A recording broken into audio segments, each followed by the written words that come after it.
ఏమంటివి మానవ జాతి నీచమా? ఎంత మాట ఎంత మాట! వైతరణ వరకు వెంటాడి వేధించి ముప్పు తిప్పలు పెట్టి మీ ధర్మసూత్రంలో మంట కలిపి ప్రతి ప్రాణమును దక్కించుకున్న నారీమణి సావిత్రిదే జాతి మానవ జాతి. తన భక్తితో సాక్షాత్ పరమశివుడిని ప్రత్యక్షము గావించి మీ పాసములు సైతం గడ్డిపోసగా నెంచి ప్రాణహరులైన మిమ్మల్ని ప్రాణ భయంతో పరుగులెట్టించిన పసివాడు మార్కండేయుడిదే జాతి మానవ జాతి. నీచమన్న మా జాతి మూలమున ఏనాడో అప్రదృష్టం ముట్టగొట్టుకున్న మీరు నేడు జాతి జాతి అని మమ్మ నడిచేటియా? ఎంత వివేకము, ఎంత జ్ఞానము, ఎంత సంస్కారము!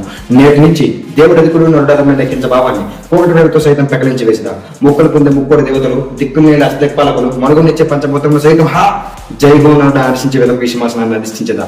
స్వర్ణ మినిమయ రత్న కస్తలంకృతమైన సభామందిరమున అకుండ సేవదక్ష పరివార సమూహ మహత్యమున భూతల పరిరక్షణ ధర్మమైన ఈరో రోమున సర్వదా సతదా శాశ్వత పాప వికలమైన ఈ పూల మత జాతి కోపము సమూలముగా శాస్త్రముగా ప్రక్షాళన గావించదా.